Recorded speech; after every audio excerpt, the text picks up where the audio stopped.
Hi, everyone. Welcome to the Tom's Hardware Podcast on this atypical day of Wednesday, September 8th, 2021. I'm your host, Avram Pilch, editor-in-chief of Tom's Hardware. We're joined by Andre to talk about an amazing couple of projects that he has done. And this week, Les is out, and Ash should be with us shortly. She is in a new office. Uh, so I say it's been a hectic week with the holidays. She is in a new office and still getting her gear set up, and it wasn't logging in before this. So appreciate everybody's patience and joining us as always. Thank you so much for joining us, Andre. So first of all, what can you tell everybody about yourself? I'm from Canada. I'm working at Bellina as an engineer, and in my free time, I do some hacking on hardware or on software just to see what can be done and see if I can push the limits. Yeah, that is awesome. So one of the things that you push the limits on, which is really an amazing project, is that you have figured out how to use a Raspberry Pi CPU as a button. Can you explain to folks how that works? I can actually show it Yeah, please. if you don't mind. Can I join from my phone as well so I can have a Yeah, camera? yeah. You can join in twice or however many times. Perfect. Let me do that right now. This is exciting.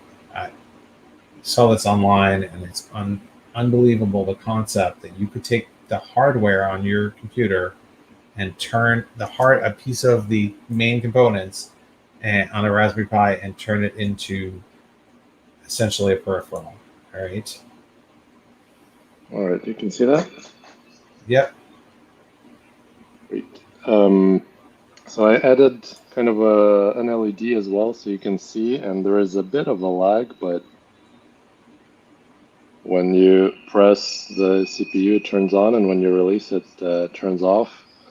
And depends on like how hot or how humid it is. There is sometimes it can go react a little faster. Sometimes it takes a little bit of time, but that's essentially it. You're basically using a button, the CPU as a button to turn on and off an LED or trigger a script or whatever else you want to do.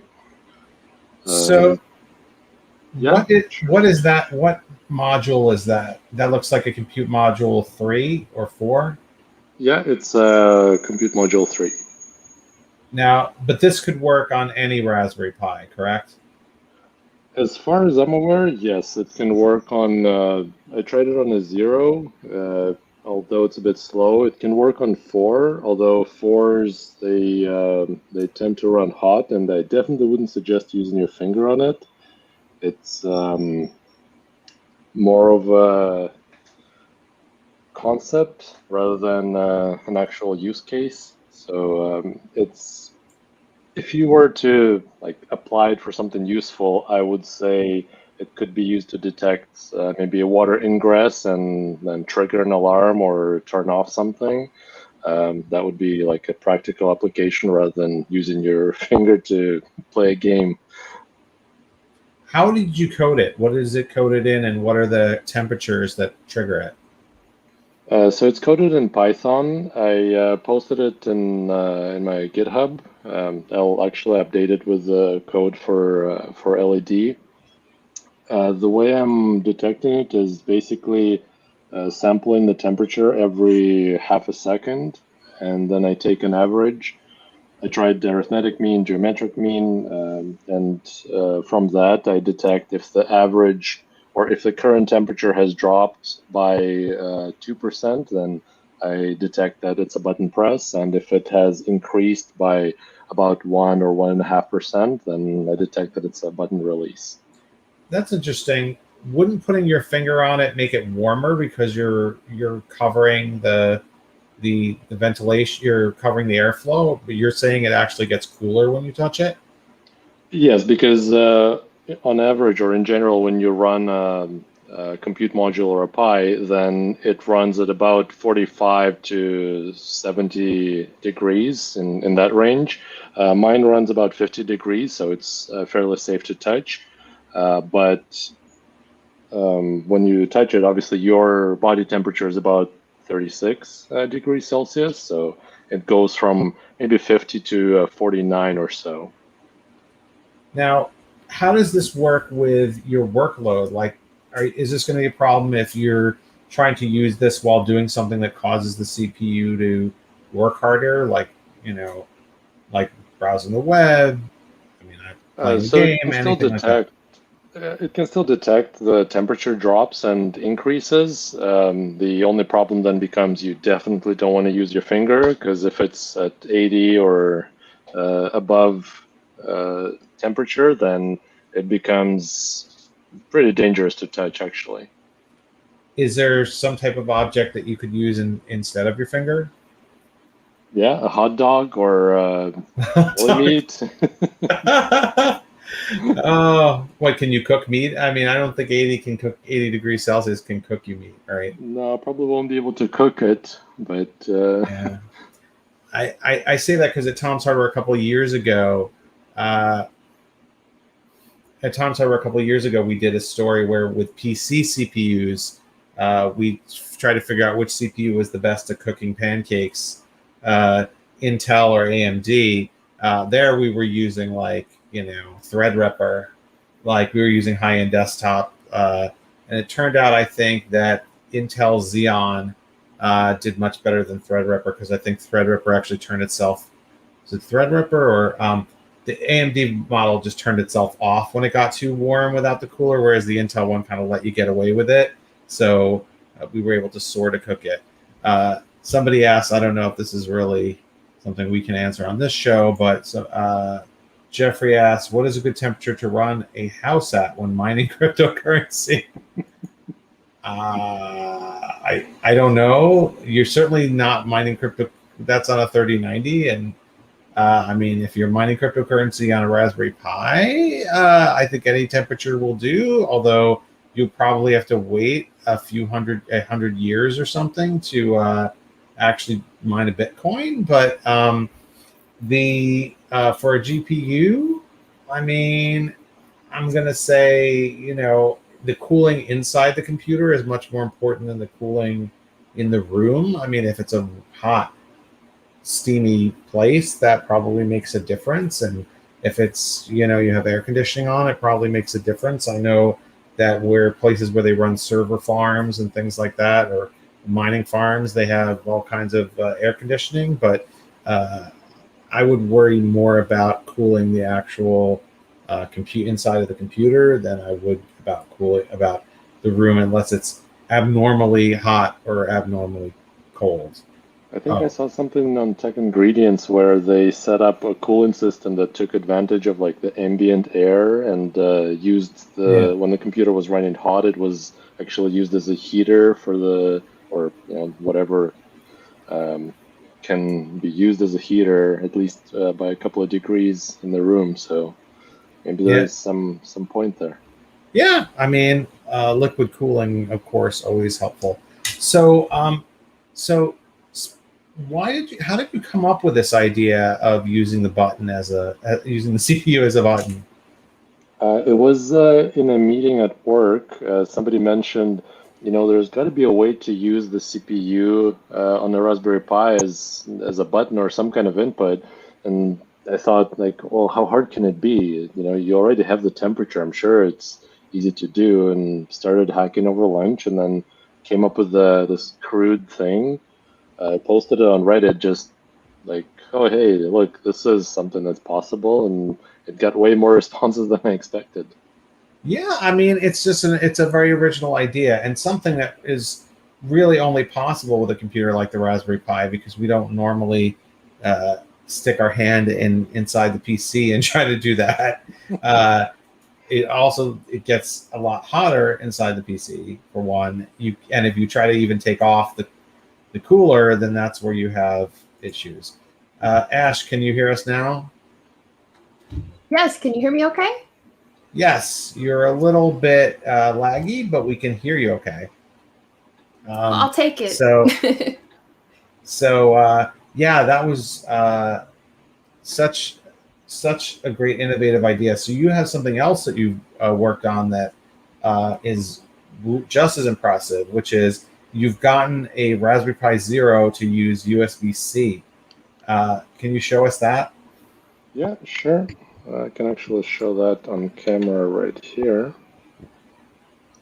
So, well, it's a Inky shot. Basically, it's attached to the Raspberry Pi Zero, so it's taking up all the entire GPIO. So what I ended up doing was I actually took it off. I soldered a connector on the back of the board. I kind of just ripped it off while taking it off, but the concept is pretty clear. And from that, I soldered a USB-C header. So let me see if you can see that. On the back, there is a GST connector, so it just plugs into the connector on the board, and you can power it using USB-C instead of the usual micro USB or any other peripherals. That's because I have like my headphones are USB-C. The mouse I'm using is USB-C powered, and I have all the USB-C cables. So in order to power a Raspberry Pi Zero, I also wanted to use USB-C without having to use adapters or anything, and it just seemed like the easiest way to do it. Right. So that is really great because one of the most frustrating things when I'm using my Pi Zero is that I still have to use micro USB cable for it. Similarly, the Pico. Have you used the Raspberry Pi Pico at all, Andre? I haven't. I'm actually looking to get one to play around with it. I used other microcontrollers though. Yeah, so obviously there's a lot of RP controllers with that CPU with the RP2040, but um, the Pico itself is use micro USB, and I just so much prefer Type C. Uh, just easier to plug in, and I'd like to just have one set of cables that I can use for everything. So it's yeah, I mean that is a really cool idea. Um, if you Especially when you're really busy and you don't like you're not really looking, you can plug it in one way or another when it's USB-C. And with micro USB, I think I've lost count of how many times I've forced it in and yeah, ended up breaking it. yeah, that is a really difficult one. Even Type A is, can be a challenge. The other day, I was here in my home office, and my 2-year-old came in, and I don't know where she learned this. She grabbed like my power meter USB here. It's just the thing that like you use to get the power if you're running, through it. And she just like casually walked over to one of my laptops and like plugged this into the Type A port the right way. Wow, who taught you that? Well, she can put that on her resume. Yeah, Plug in it's USB not. Type A on first try. Yeah, no joke. Because I was worried there. I was, oh no, she's gonna try to force it in and break it. Actually, for a second, she tried to put it in the HDMI port, and then she was like, "No, this is the wrong thing." She figured that out herself, and put it in. So, uh, but it is tough. It is frustrating, all of the different cables that you have to have. So, um, Type C is the best. So easiest, best. So that I think we're moving in that direction where most of the peripherals are adopting Type C connectors. So hopefully, in a few years, we'll have less cables. you would think, but what I'm seeing a lot on desktop PC, what we see a lot on desktop PCs is we see a lot of desktop PCs where the case and the motherboard do not have Type C on them. Brand new motherboard, brand new chassis don't have Type C. So you can go from A to C, but they're all A, right? Um, so obviously, there are laptops that are Type-C only or have Type-C on them, but desktops, we're still kind of behind the curve on that. So that is really really impressive. Tell me, how many Raspberry Pi? How long have you been working with Raspberry Pi? Good question. First time I ever saw Raspberry Pi, it was, I think, like 2014, maybe. And I didn't even know about this thing called single board computers. I've had, micro ATX. I've worked with laptops, and in 2014, I saw this thing in one of the electronics stores. So I picked one up and played around with it. Obviously, it was really slow. I think it was might have been Model 2 or Model A. I don't even remember, but it I liked the concept. I thought it was a bit sluggish, and since then I picked up a whole bunch of different single board computers, and the latest Raspberry Pi 4s I think have kicked it up a notch in terms of competition. Wow, neat. So how many Raspberry Pis do you have? I'm gonna ballpark it at 10 because might be 15, might be 12. It's in the low tens. Ah, it's like every project, you just have to get another one. I mean, I easily have probably now like 2 dozen of. I can't find them all though, but somewhere I have like 2 dozen Raspberry Pis if you count zeros and fours and threes, and if you count Picos and RP2040 boards that RP2040 based boards like the Feather RP2040, I probably have, and that's probably like another 15 boards or so. So yeah, and yet I need more places to store them, because it's like you put a hat on one of them and it's like, okay, but I don't want to take this hat on and off every time, so I'm just going to leave this, get another one. You put it in a robot, okay. So it ends up taking up time, that's for sure. So speaking of projects that people do, Ash would normally share this, but I think she's having some trouble with her connection today. I want to talk for we want to talk for a second about the projects, some of the best projects we've seen this month, and I'm sure Andre probably has an opinion on some of these. So I'm gonna. So every month we at Tom's Hardware look at. I mean, every day we are looking at reporting on projects like Andre's, which are the just really exciting and noteworthy projects. But every month we have to choose those which are the 10 best. So looking at those, we have just wanted to show we have here the that's right. Hold on. I'm going to have to share a different part of my screen. So which one is it? Screen 3. Okay. So if you look at this, we have Ash. Are you back? You back, Ash? Anyway, Ash always puts this. Ash always puts this together. So, what were some of your favorite projects on this list? Oh, for the projects of the month. Yes. Oh, you have one pulled up that I wanted to talk about first, which was that scan truck. Yeah, that one was really cool. Did you happen to touch on the, let me get the name of the module up because I'll say the wrong thing. I don't calibrate lasers that often, but we have this is a Raspberry Pi powered spectroscope project, and I just thought that was really cool to not bring up, because who would want to use Raspberry Pi to calibrate lasers if you had a need to calibrate lasers, right? Yeah, so someone has used Raspberry Pi for a spectroscope, which is pretty cool. We have Andre's Raspberry Pi Zero powered by USB-C project on here. I love the smart glasses here. I'm sure they're a little bit clunky, but I absolutely I'm still waiting to build like to find the ultimate project for doing smart glasses.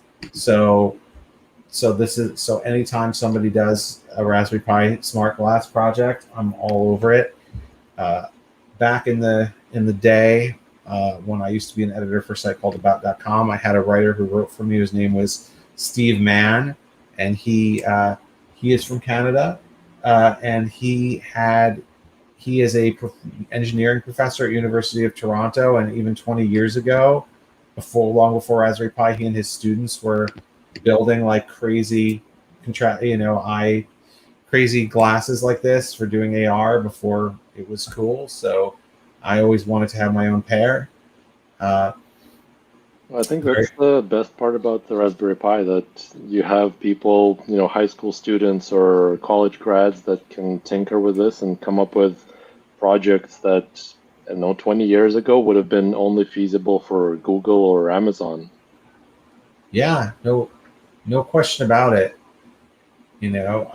Someone has created a high-powered robotic arm. We have seen some hands that you can control the grip on, but this is a full arm, which is a great use of an ARM processor. Now, this is one I always love it when people create a project where like the Pi is kind of part of the project, but then like just the artistic nature of the chassis and like how they've made it look like something. That's something that's way beyond me, because even if I could program and wire it to get the artistic look here, this person has made this look exactly like a HAL 9000. Now, my question is, if it's an Alexa voice service, shouldn't it just tell you it won't do what you asked? Well, hopefully it's not exactly like HAL 9000. Just tell you, I'm afraid I can't do that. Cyber decks are always big. There seems to be a new cyber deck every month. This one is a cyber deck / keyboard. Again, this is very, a great artistic use of a chassis with this Raspberry Pi Metal Arcade. I mean, yes, we've seen arcade sticks many times, arcade setups many times running on RetroPie, and they're very easy to do. But the chrome design here is really unique. I even love the chrome. A really nice finish. Yeah, I mean that's beautiful. It looks like something I should have in the kitchen, like a refrigerator or dishwasher or something, like a really high quality stuff. Obviously, this made a big splash when it came on Reddit. There is a little Simpsons TV that that somebody made. It plays episodes of The Simpsons, and again, the technology part of this is probably not that complicated. Making, wiring up a Raspberry Pi Zero to play some videos on a tiny screen, but the 3D printing part of it, where they made it look like the Simpsons TV, is what really stands out. So we have a few projects that we've worked on at Tom's Hardware this month that we have talked about, that we haven't maybe talked about on the show before. You can easily customize your Pi splash screen, so even make it a video. Ryder, who's been on the show before, has done a story about how to make an automatic doorbell. We also have a story on building a Raspberry Pi powered teleprompter. Could be very useful for making videos, streaming live video from your Raspberry Pi cam, and of course, one of everyone's all-time favorites, also from Ryder, how to spray porch pirates with your Raspberry Pi. So it auto detects if somebody has stolen a package, or if the package is no longer there that it saw before, and if it hasn't seen his face getting it, and it can unleash all kinds of terror, including sprinklers, powder, and loud noises and sirens.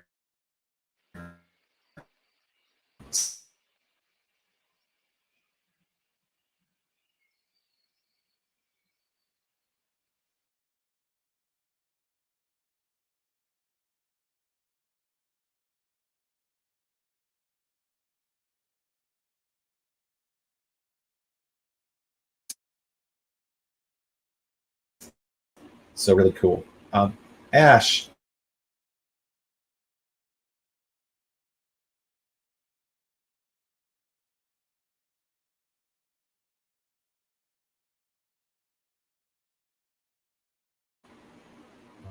Please.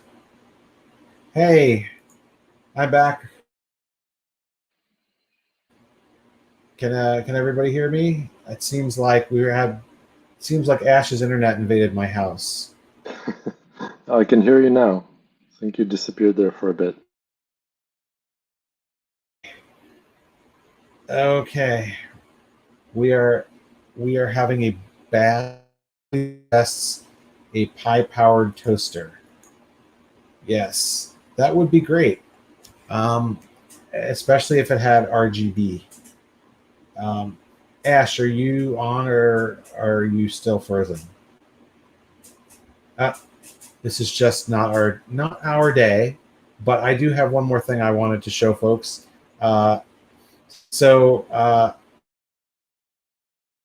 Pico before, like Andre.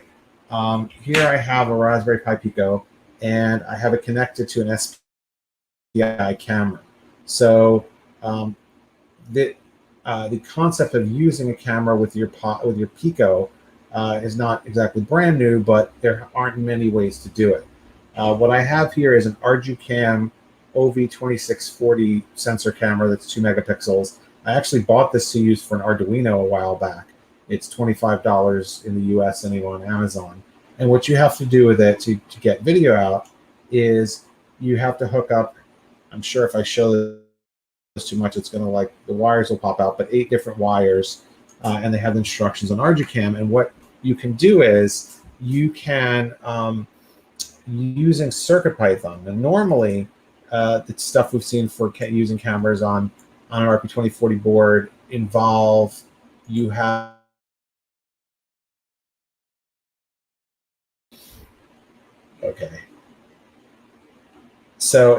you having to have you're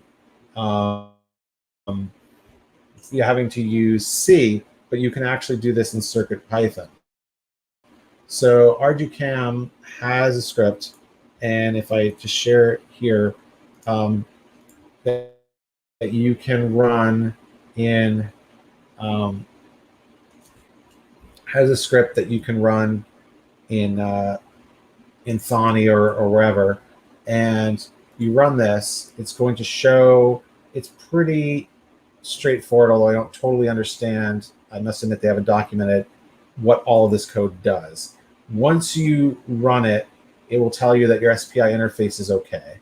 And then what you can do is they give you a host application that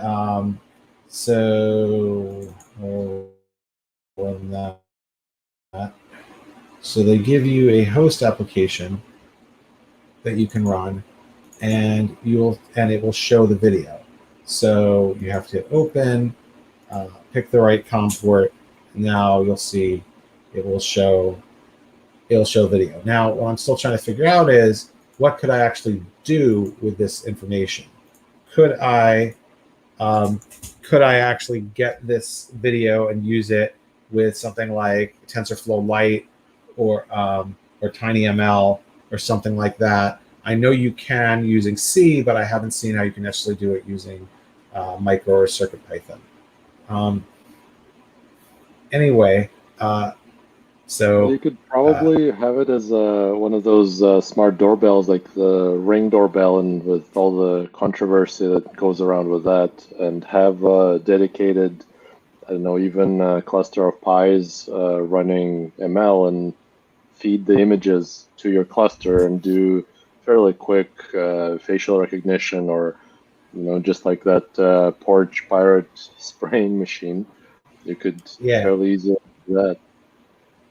Yeah, one thing I would really like to figure out how to do with it, and this, again, I'm pretty ignorant of how the code on this works. It sort of creates a buffer, is I'd like to figure out how to output that buffer over Wi-Fi, because right now it's just going to a local serial port on the computer, on the PC, so that way at least, like my son and I want to put it on a robot and be able to at least get a video feed from the robot, which we can do easily with a regular Pi.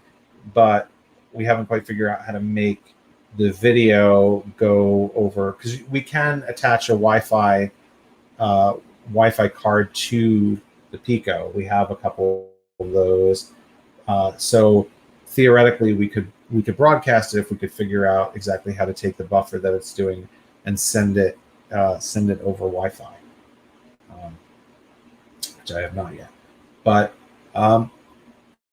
so I want to thank everybody, especially Andre, for sticking with us through an atypical day with some technical challenges. But thank you so much for being on the show, and thank you to everyone for watching and listening. We will see you again at our regular time on Tuesday at 2:30 p.m. Eastern, 7 p.m. UK time, and we'll catch you all next week. Bye, everyone.